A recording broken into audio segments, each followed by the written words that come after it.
Hi friends, ఇప్పుడైతే బాగా వర్షాలు అయితే ఎక్కువ పడుతున్నాయని చెప్పేసి ఈరోజు నేను సలసలగా ఉంది కదా కాలం అని చెప్పేసి వేడివేడిగా చేపల పులుసు తిందామని అనిపించి చేపల మార్కెట్కి అయితే వచ్చాను అనమాట. ఇక్కడైతే అన్నీ మంచి చేప ఒకటి తీవా అని చెప్తే కేజీన్నర 2 కేజీల లోపున్న చేప ఒకటి తీశాడు. ఇదైతే బతుకున్నదే, నా ముందే దీన్ని కొట్టి చంపాడు అనమాట. చేపనైతే కట్ చేస్తున్నాడు.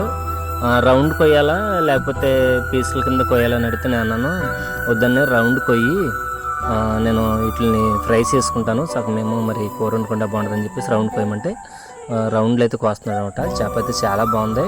ఇవన్నీకైతే చాలా సీనియారిటీ ఎక్కువ.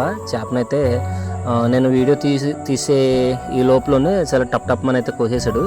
చాలా పెద్ద చేపలు కట్ చేస్తుంటాడు. ఇక్కడే చాలా ఫ్రెష్గా ఉంటాయి. ఇది ఎక్కడండి అంటే ఇది మన పంగిడి అనమాట. పంగిడి చాగలెళ్ళే రోడ్లో సైడ్ ఉంటుంది. అన్న దగ్గర చేపలు అయితే చాలా బాగుంటాయి. మీలో ఎవరికైనా తెలుసుంటే లైక్ చేయండి, కామెంట్ చేయండి ఫ్రెండ్స్. బాయ్.